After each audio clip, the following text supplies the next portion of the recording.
Welcome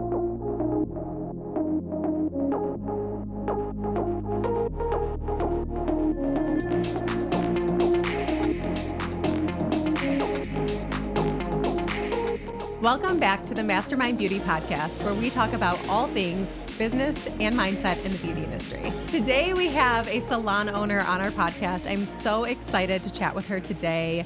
Maka, tell us about yourself. Hi, it's great to be here. Okay, my name is Maka, and I am a salon owner in Burbank, California. I've had my salon for about 4 years now, and yeah, we're growing and doing it. Amazing. Well, I'm so excited to talk with you today about your journey, because in the brief chat that we had before this podcast, sitting down today, you've told me about the beginning of your career and where you are now. And I think it is just like a beautiful transition and kind of like the perfect story to share for other business owners and other people who are starting off their career who just don't know what path to take or what that career can look like. So let's go back to the beginning of your career journey. Where did you start off when you got out of beauty school? Well, right when I got out of beauty school, I started in a salon in Pasadena as an assistant. And I did an assistant program. They had like so much time that you had to be an assistant before they would put you on the floor. So I was an assistant for about 1.5 years. And then after that, then they test you out and then they put you on commission. And that's how I started. I started off as an assistant, and then I went into a commission stylist position. Amazing. Awesome. What was your experience like as an assistant? Was it a positive experience? For me, it was. I had a really good mentor. I learned a lot from him, and it kind of, I didn't know I wanted to do this permanently, honestly. When I went to beauty school, I was still in high school, and I finished high school when I got my license. So I kind of did both those things, and I was like, oh, that'll be a cool job to do while I'm in college. And then I went into this high-end salon and realized what these stylists were making and all the cool things that they were doing. And I was like, okay, I'm going to skip college and just do this. Wow, that's amazing, because that kind of happened to me as well. I also was like, oh, I'll just go to beauty school and like see what it's like and maybe be a hairstylist. And then very quickly was like, why would I want to do anything else? Yeah, exactly. This is so fun. And you're talking about beauty all day. There's no better career. It's like hanging out with your girlfriends all day long. Totally. The atmosphere in a salon is just so laid back. It's just like, why would you want to just sit at a desk all day? Absolutely. So then you became a commission stylist. How long did you work commission for? I was a commission stylist for probably another year. I built my books and then started renting. From the same salon? Actually, I left because they wouldn't put me as a booth renter. They wanted to only have commission stylists. So I left for a short period and was booth renting. And then they did want me to be a booth renter. So then I went back. Oh, amazing. I think that's so interesting, because I think that right now we're in an industry where people are afraid to speak up and ask questions. And so they just leave, right? Yeah. And they're just like, everything is like very secretive. And I think it's important to open that conversation. If you want something, don't be afraid to ask for it. Totally. And I can't, just as a salon owner myself, I can't say how many times I thought, I wish I would have known. Not necessarily on that topic, but just everything. You want people to speak up and ask you things and not be afraid to say like, hey, what would it look like if we maybe explored this? Or would it be possible if I do this? Because things can change and you just never know. So that's awesome. So you ended up going back to the salon that you were commissioned at. Yes, because I did ask those questions. I kept open communication with them. And so when I asked to be a renter, they were like, no, but I think they were going through a business transition themselves. And so when I went back and I was like, I miss it here. Can I do rental now?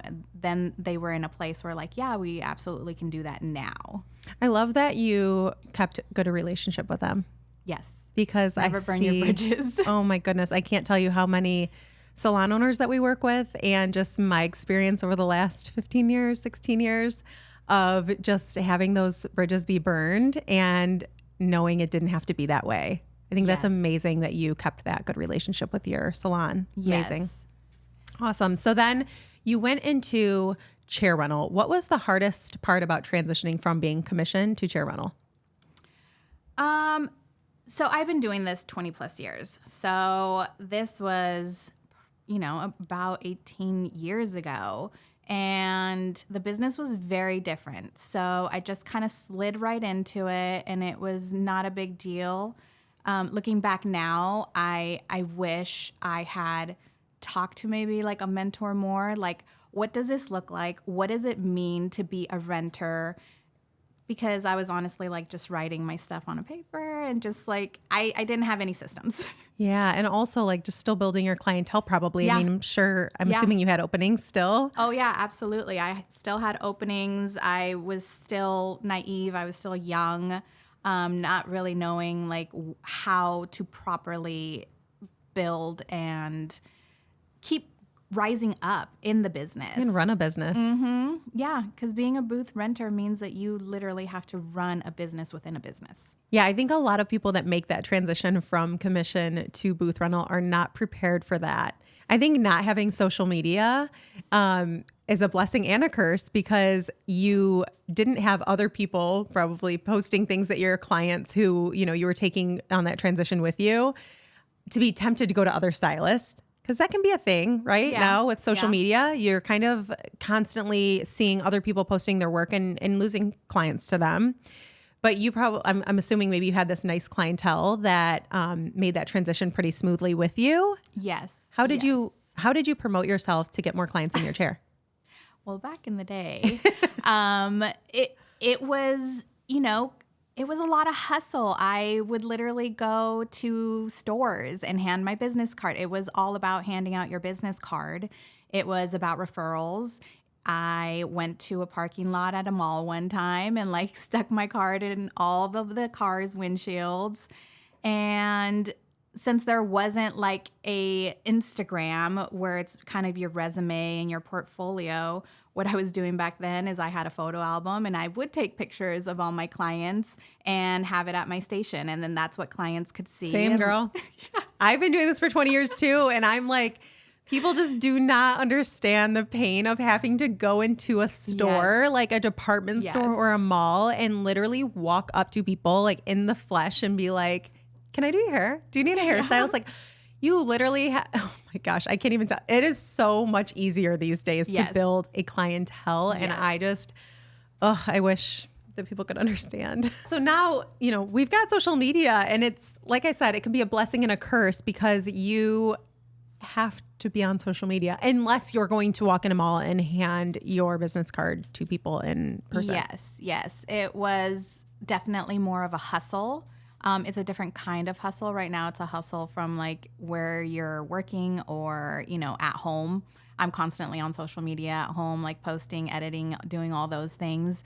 Then it was more of like footwork and trying to get referrals from clients. And that's a big difference. You were more dependent on the salon that you worked at for like basically feeding you clients. And that's not really like, at least here in California, because in California, it's legal to be a rental in a salon. I know a lot of states that isn't. And so everybody here really wants to be booth renters. So feeding, like as a salon, feeding your stylist isn't really like a big thing anymore. It's more about like the stylists themselves promoting themselves on Instagram, building up their own books, which I think is a lot of independence for the stylists themselves. I think it's good to build your own business, because then it does belong to you.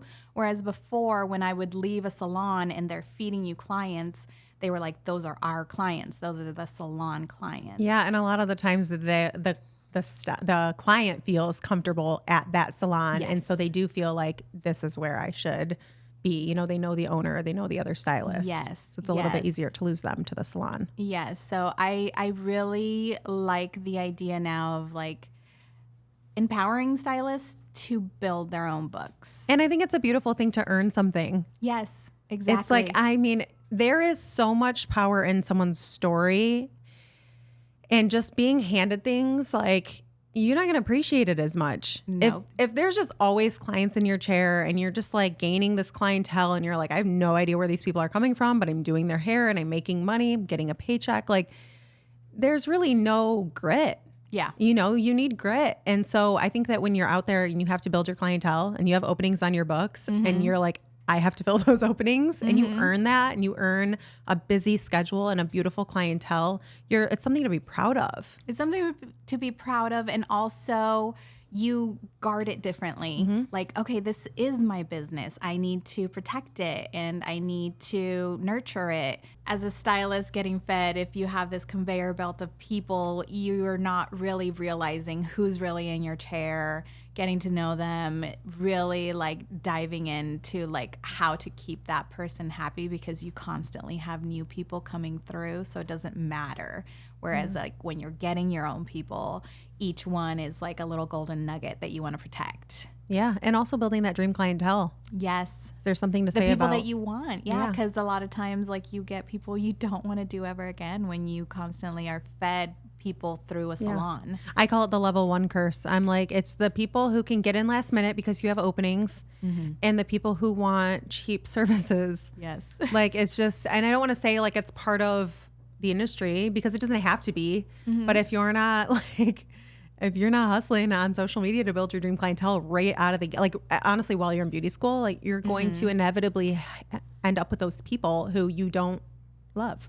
Yeah. And who don't love you either. Because there's some nasty people out here. I've had to deal with some awful client situations and it's, you know, I love defending my team and things like that, but I hate that they have to go through it. And sometimes I just want to say, you know, if you're, and what I would say to any new stylist or someone in beauty school, if you want to do a certain type of service, you need to start marketing that now.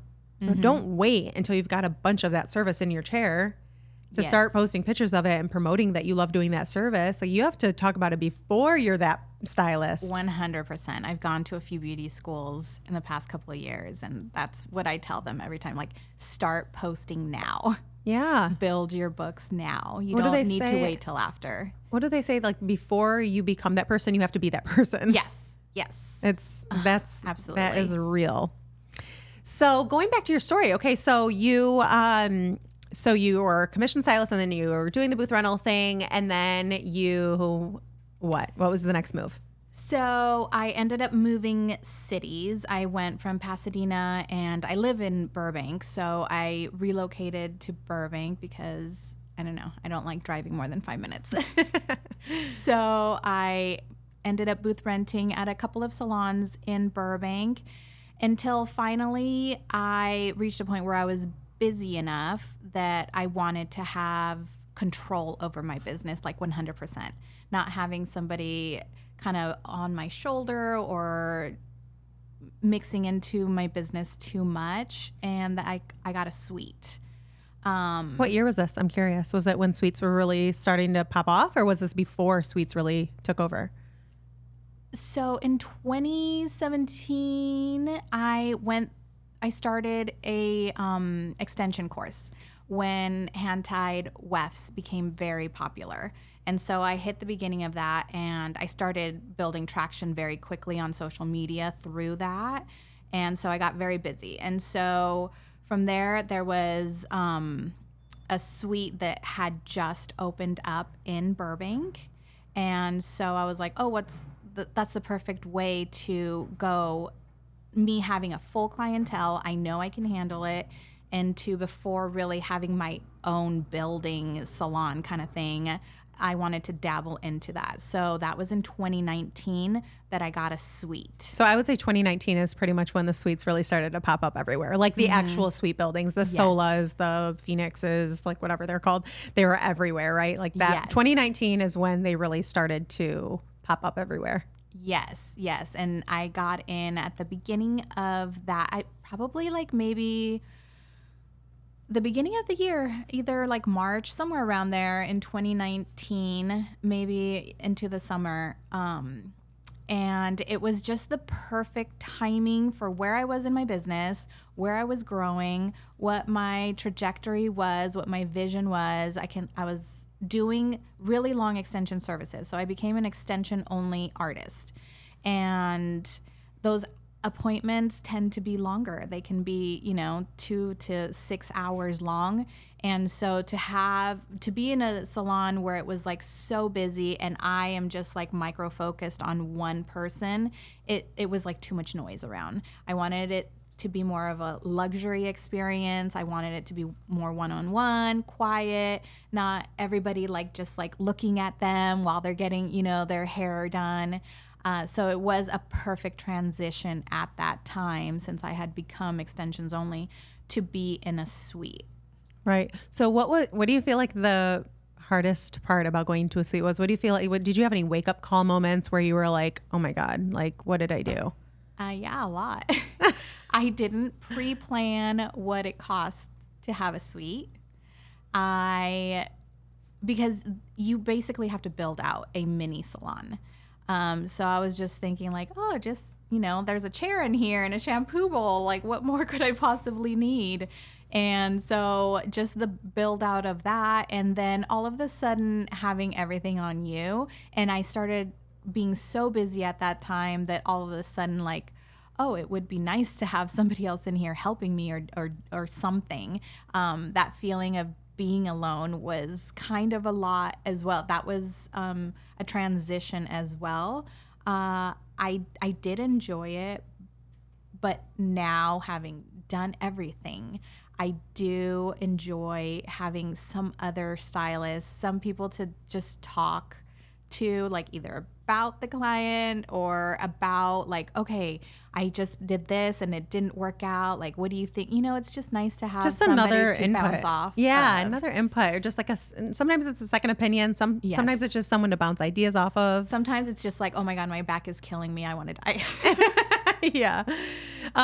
So do you think there was anything while you were working in the suite, while you had the suite, was there anything that you can think of that you're like, that would have really helped me like get through that time? Did you take business education courses during that time? Is there anything like, what do you feel like could have helped you make that transition smoother or better prepare you for that transition?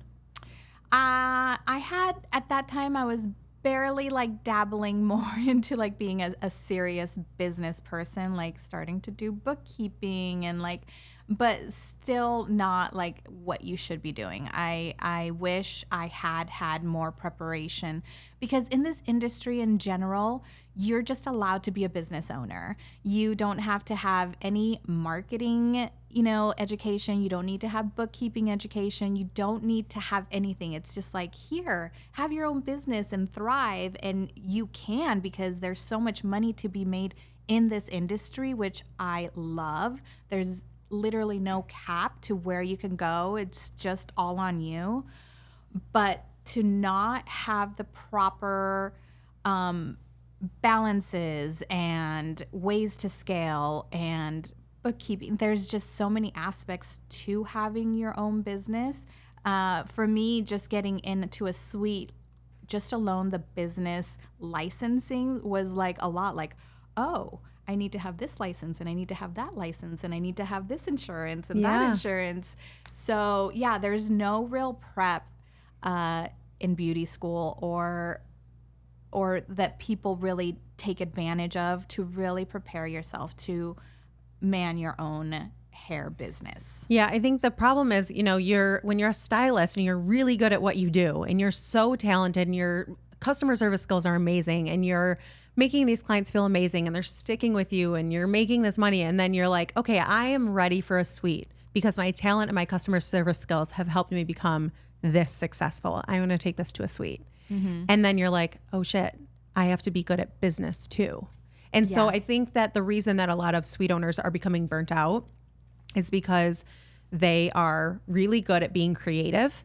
And then if they make that transition without being fully prepared, they now are spending so much time and energy on the business part that they don't get to be creative to 100% of the time. Yes. And absolutely. so it takes almost like can suck the creativity out of it if you're not fully prepared, because now you have to balance creativity and business. You don't get to just show up to work and do good hair anymore. Yeah. And like maybe, some good customer service as well, but you don't have a salon also supporting you in that customer service. side of things. Exactly. It's not just exactly. you. And then where I was at that point, I ended up having to get an assistant because I was so busy. I was like, I don't have time to like film and like do anything. It's a good problem to have. It's a great problem to have, but then more responsibility comes with that. Then you have to figure out how to pay this person. Am I going to W-2? Are they going to be like an independent contractor? And if they are, they need this, this, and that. There's just like so many more levels to it. So while it helps, it's also creating more work. Well, you all of a sudden have someone else's career in your Yes. hands. Yes, absolutely. And they're looking, now you're their mentor. Yeah. And you're like, Yeah. now I have to be a mentor too, and a business owner, and a hairstylist, and all these other things. Yeah. Which, like, at some points, I would be like, I want to look to somebody. I want somebody to like carry me. Like, okay, what's the next level? Like, what do I have to do to like rise again? Because everything takes steps. And between each of my transitions, I definitely knew that I just needed to work harder at certain points to be able to rise to the next level. So before transitioning to extensions only, I had to have both clienteles, everything services and extensions, and then slowly transition out. And then when I wanted to go to my next step to like the salon suite, I knew I needed to build more clients and extensions to be able to support that next dream. So it takes a lot of like sacrifice and working more before you can move to the next level and then kind of take a step back. Like, okay, now I can kind of release some of these people and have more time to myself. But there's like these time periods where you have to add on so much more to your plate just to get to the next level. Yeah. Something that I've noticed in my life right now is I am like so hungry for support for me. Yeah. I love supporting other people. I've made it my absolute business, literally, to support other people. And all of a sudden one day I was like, wait, who's going to tell me if I'm doing a good job? Yeah. Because sometimes the team that you have is too afraid to tell you if they don't like the way you're doing things. So you're just literally going through life thinking like, I'm doing a badass job. I am doing so good at this. And then all of a sudden you're like, wait, am I? Do people like what I'm doing? Am I supporting people enough? Am I providing enough? Am I showing up enough? Am I being my best self? Like all of a sudden you get to this point where you're like, I need a mentor. Yes. And I'm very blessed. I have some amazing mentors in the industry. And I sometimes think to myself, like, what would I do if I didn't have these people to call when shit is hitting the fan and like, have them talk me off the ledge or just give me a little bit of support, Exactly. Like just talking about like the same kind of experiences, but then also like being able to look at somebody and like, okay, you did XYZ. So how did you get to like Z, just to be able to talk to somebody and have something like that. Yeah. Yeah. In the beginning, it is something that in the beginning of my career, I didn't think about that. My definitely not. salon manager wasn't my mentor, but maybe she could have been, maybe if I allowed her to be, she could have been my mentor, but I had no idea that I needed mentors at that time of my life. And then as I grew, I'm like, oh my gosh, and also with support. youth, you're just kind of like, I got this. I don't need anybody. I want to be the boss. I want to be in charge. And then all of a sudden you're like, no, I want someone to help me. Yes.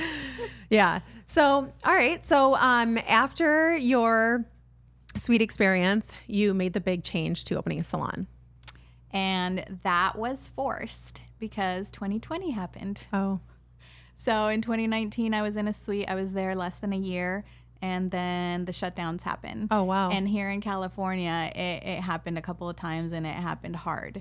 So in March, they shut down the salon suite. We were bolted out of our suites. We couldn't go in and get any personal items. We couldn't get, like even our products to sell on Instagram. Like it was just like shut down. So at that point, I was scared in the beginning, but at a certain point I was like, why can't I get my own things? I had like gel stuff in there. I was like, I could be doing my gels at home. Yeah. Like I want my stuff. Creating content too. Yeah, because it was literally like you were there one day and like, okay, we're going to close for a couple of days. And then it was like, okay, it's going to be a couple of weeks. And then it just like kept going. So, in the beginning I was like, okay, well, whatever. But then after a few weeks, it's like, I want my stuff. I have stuff in there I can sell. I have my nails I could do. Oh, I have that over there. So after the first shutdown, I wanted something different. So I knew that like going back to a place like that, like what if a shutdown happened again? I don't want to be bolted out of my stuff. Well, you had said in the salon atmosphere when you were renting, you know, wanting to make that transition to a suite so that someone else wasn't in your business. But then you make a transition to the suite and it's like, honestly, someone's still in your business because now you have someone you have to, you're paying rent to someone. Yes, absolutely. So just became this thing where I wanted to, they opened up salons again and I was very cautious. So I know that some people weren't. Some people took it in all different kinds of ways, but I wanted to have control over how I wanted to run my business. And I didn't want to be in another salon where like they were just too lax. Right. And I didn't want to be somewhere where it was like too strict. And I was like, I need to have my own space. So at that point, at the second shutdown, I found a building and I decided to go for it. And that's the building that you're in now, yeah? Yeah. I saw a picture of it on Instagram. It looks really cute. Thank you.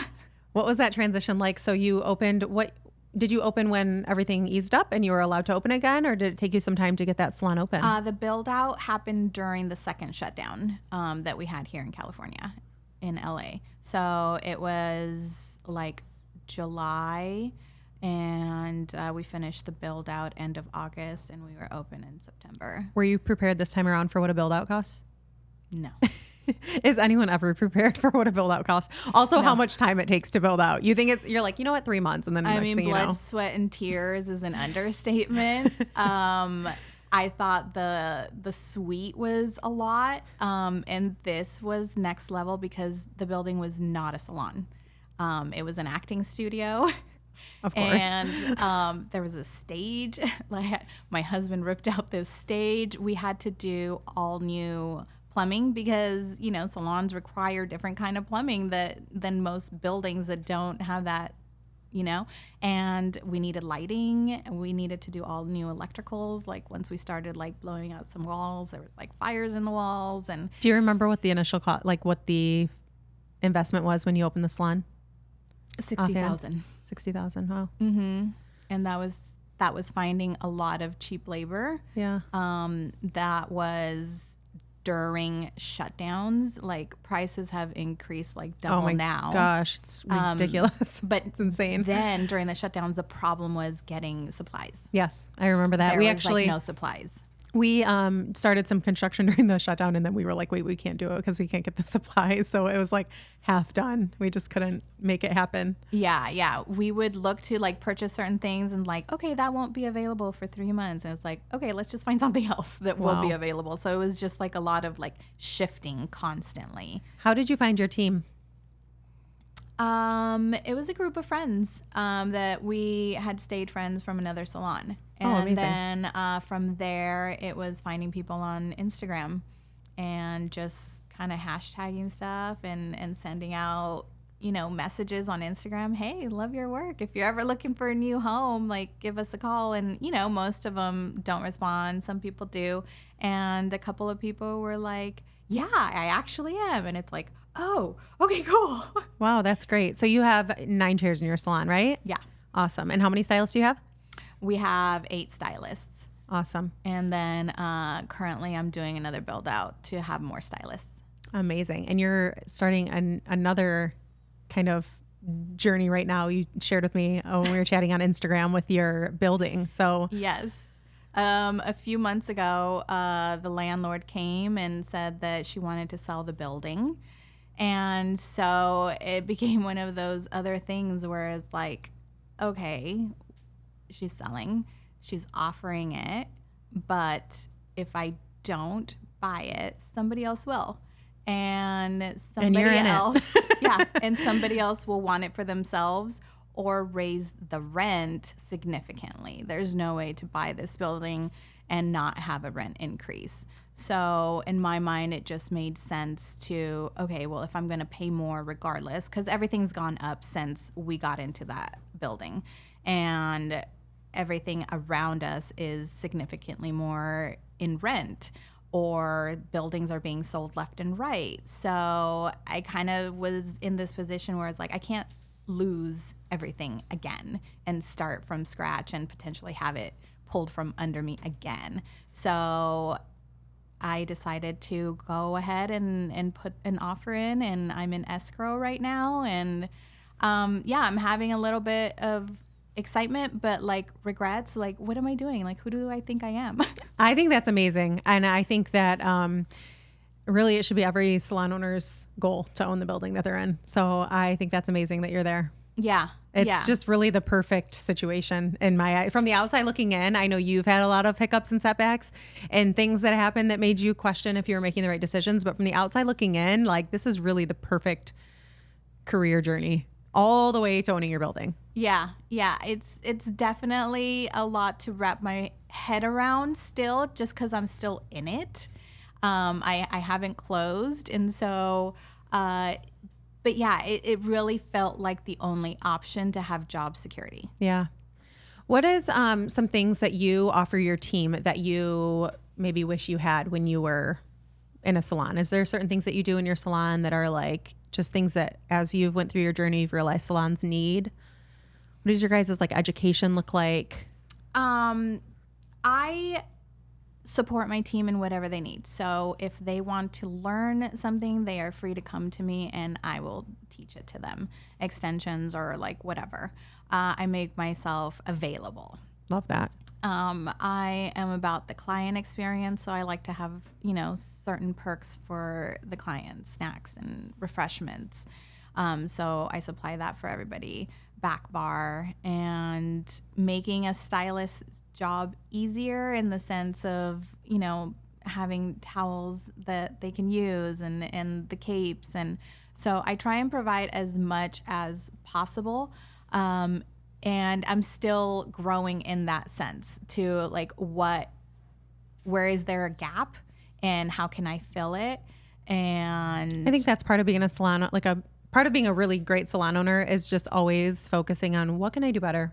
Yeah. What are we missing that we could, apply to the business to make it a better experience for everyone in it. Better experience for us, better experience for our team. So you're a blended salon. You've got commission and booth rental. Yes, majority booth rental, and I just started with a commission stylist. Awesome. How do you feel the brand support has been in this industry, like with your salons and the brands that you carry? The brand support it's always there. So it's like with Kevin Murphy. We have a store that's not very far from us. So that is always there. So when I had some of the newer stylists join the team, they kind of asked me like, who do you use? What do you like for color? And I told them we haven't had much in-house education yet, but we have locations close by that it is available. We've had a couple of the companies say that like, yeah, we can come to you. And it's just a matter of like having not done it yet, just because I'm still growing and figuring it out. I still feel like the place just opened. Yeah, and having the booth rental salon, a lot of times that education does fall on them, right? Because they're booth rental. But I think it's amazing that you're keeping that open mind of like, how can I bring education into the salon to support them? Yeah. Because at the end of the day, you are all a team, right? You've got, even if you have a blended salon, even if it's all booth rental, even if it's all commission, like you're still a team working together. Yeah. And having booth renters, it's also, I don't want to be like too pushy because I hated being pushed as a renter. And that's myself. why they're a booth renter, because they don't want to be. Yes. So if they ever asked for anything, I would do my best to like make things happen, but I don't want to like shove things down their throat too much. Right. And so, because like a lot of the education that other brands do want is like the products, not like color classes or cutting classes. It's just like, okay, this is the product, this is what it does, and and they don't really want to sit for that, especially like when we get a new person, like, oh, it'd be nice to do like another one of these classes, but then like I can't make the other stylists come if they've already like been to it. I think the virtual education that has came out the last few years has been really beneficial for that, because every time I onboard someone, I will now just be like, okay, here is the product knowledge classes that, you know, our brands offer, and just watch these before you get started. And then they're watching those virtually, and we can spend our in-salon education doing other things that are more beneficial for everyone. But I do feel like that is one thing that's changed a lot in the industry as well, is having the education in the salon that excites the team. Yes. Like, we can only do so many product knowledge classes. It just becomes redundant. And so many like placement classes and all of that. And it's amazing to learn. I'm an education junkie. I love to learn, to teach, to watch and learn, and to watch education on, virtually. Like, I just love education.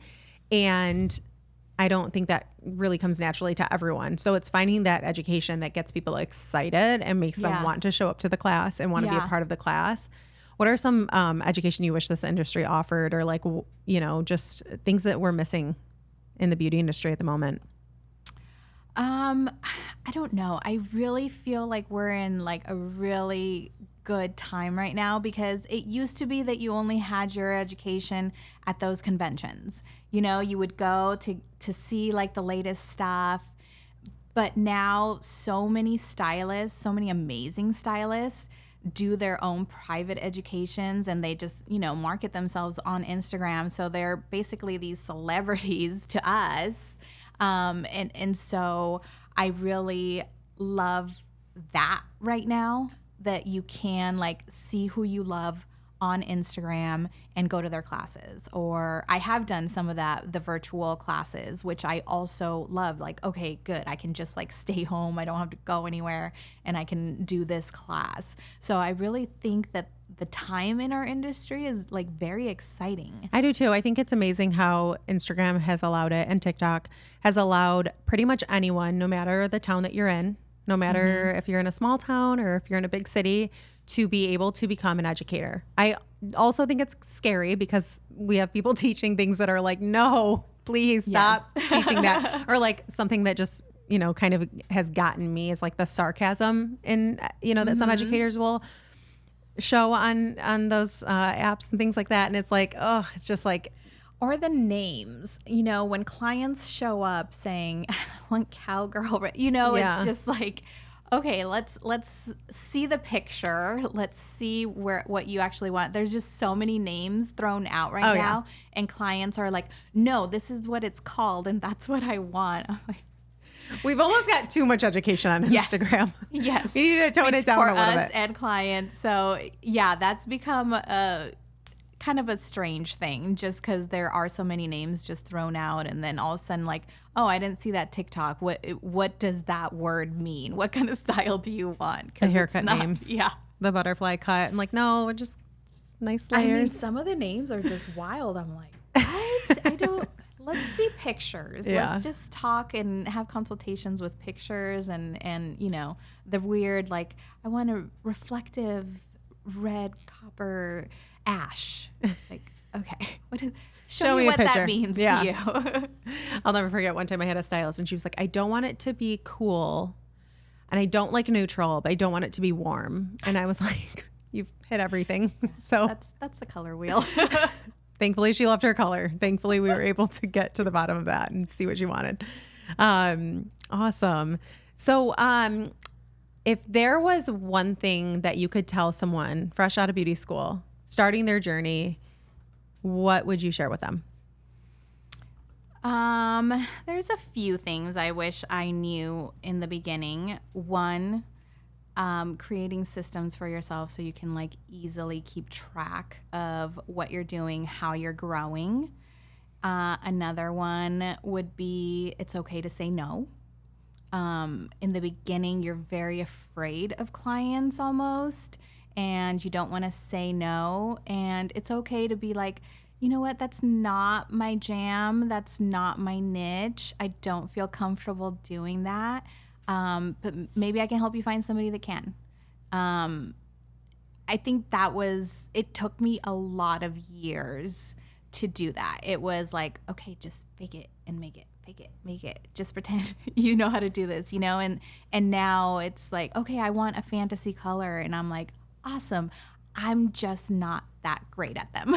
Yeah. It's not where I'm comfortable living. Do you also feel though that this is how I feel, coming from 20 years ago doing hair and not having the ability to say no in certain situations, right? Like just taking whoever comes in your chair. Do you feel though that it almost did you good in some ways? Because like I would have avoided, for instance, men's cuts my entire career if I was allowed to. First thing that came to my head was men's cuts. But because I wasn't not allowed to say no, it wasn't that I wasn't allowed. It was my family business. I just wasn't about to turn a client away when I was just sitting in the break room making no money. So it's like, I did not love men's cuts. And matter of fact, my mom, who's a barber, corrected most of them for probably at least a year. But I never said no. I just kept learning and trying. And then all of a sudden one day I was incredible at them. And then not only did they fill those nice little openings in my schedule, but some of my favorite female clients came as referrals from those men's clients. So would you agree that sometimes it's like a good thing that we weren't allowed to just turn things away? Because yes, it pushes you out of your comfort zone. And I worry in this industry right now that people are coming out of beauty school or apprentice programs and they are just focusing on what comes easy to them right then and there and not exploring outside of their comfort zone and not pushing themselves, especially if they have explored being their own business, and they don't have anyone pushing them. And just being like, oh, I'm not good at that, so I'm not gonna do that service, instead of just doing it and like trying and figuring it out. Yeah, definitely. I think if you are in a place that you do have support, obviously, if you're just like doing, on your own kind of stuff, then definitely not. But if you have support, then I think you definitely should. Because men's cuts for me were those things. And at the salon that I started out at, they didn't let us use clippers. They made I'll never understand that. I will they never. They made us do scissors over comb for everything. I hear for that a a lot. fade. And it made me really good at scissor over comb, which then in turn made me good at like short pixie cuts, because obviously you don't really use clippers for that. So it definitely taught me a lot. And I also feel like in the beginning, when you're not busy, I'm at a place right now where, I could be like, I'm only working 3 days a week. I'm only working from 10 to 5. I'm only doing this. There's something to be said about hustling in the very beginning. You need to do everything. You need to have as many people as possible.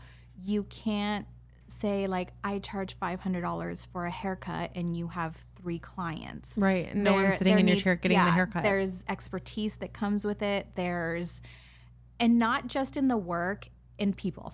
Like you need to put in the work to communicate with like lots of people. You need to have exposure on how to do consultations, how to properly express yourself, and understanding what somebody is trying to tell you. It is an art. It is. So beyond just like, okay, if you know how to do great hair, but you're new, you also need to be really busy in the beginning just to get the exposure to managing people's expectations and communicating properly to them. And that only comes with doing a lot of people, because that's the only way you're going to see all the different personalities and how people can say something to you. Like over the years I've learned like, okay, I like this picture and I love this blonde. And now I dive in deeper. Okay, do you like this blonde in the front or this blonde in the underneath? Zooming in on the picture. Yeah, like which blonde do you like? Because I've had that experience where it's like, I want this blonde, and I give it to them, and it's like, oh no, I wanted this blonde, and throughout. So it just comes to not just the art of it, but there is an art to communicating with people and being able to understand your clients. And I think they do teach that in beauty school, but I don't think they teach it enough. No. We're not getting enough education. I definitely didn't learn that in beauty school. Yeah, like I definitely remember there being a consultation subject somewhere, but I definitely do not remember having any amazing consultations in beauty school. In fact, I can't remember having any amazing consultations until I would say I feel like when I became an educator behind the chair is when my consultations stepped up. And it was because I now was conscious someone is watching and learning from me. So I needed to make sure that consultation was like good. Yeah. It wasn't just me and the client. I couldn't skip through things because now I've got someone else who's watching and learning and probably judging my consultation as well.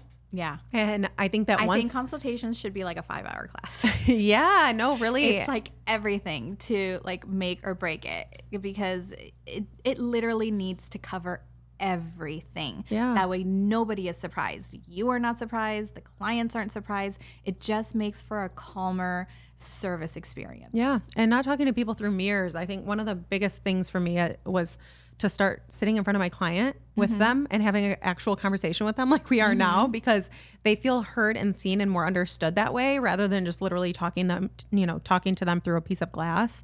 And it's like, just, I don't know. It's, gosh, there's so much that goes into a beautiful consultation. There really is. So I think it's really interesting, your whole evolution of your whole career up until this point.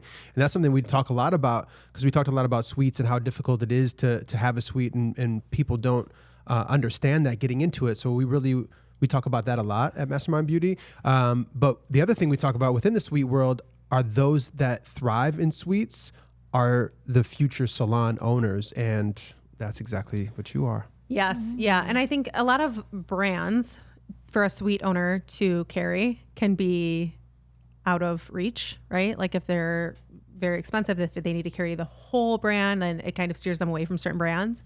And one thing that we, like Mark said, that we've been talking about is how those suite owners are the new salon owners. So it's really important to be able to provide them with education and support, and not to forget about them just because they maybe can't invest as much as a salon maybe can into education and brands, but also to have options available for them so that when they do make that transition to becoming a salon owner, they already have the brand support behind them. Yeah. Because gosh, being a salon owner and not having brand support, we are so blessed to have the brand support that we do in my salons. And yeah, I was so excited to hear that you have Kevin Murphy. I saw Kevin Murphy in some of your photos on Instagram, and I was like, oh my God, I knew there was a reason we connected.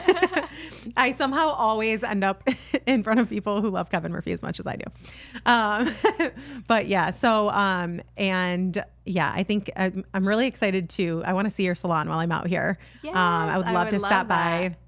I saw some pictures on Instagram and it looked so cute. So I'd love to stop by. And I just like I said, your journey of evolving from a assistant, beauty school student even, to assistant, all the way through literally every little step that career in beauty can offer. And now here you are, salon owner and owning your building. Like, I just think it's such a beautiful path. So Thank you. Thank you so much. yeah. And thank you so much for coming here today and being on our podcast. I'm really excited to come check out your salon. And Yes, I would love that. awesome. Well, thank you so much for being here with us today. Don't forget to follow us wherever you get your podcasts, and don't forget to rate us.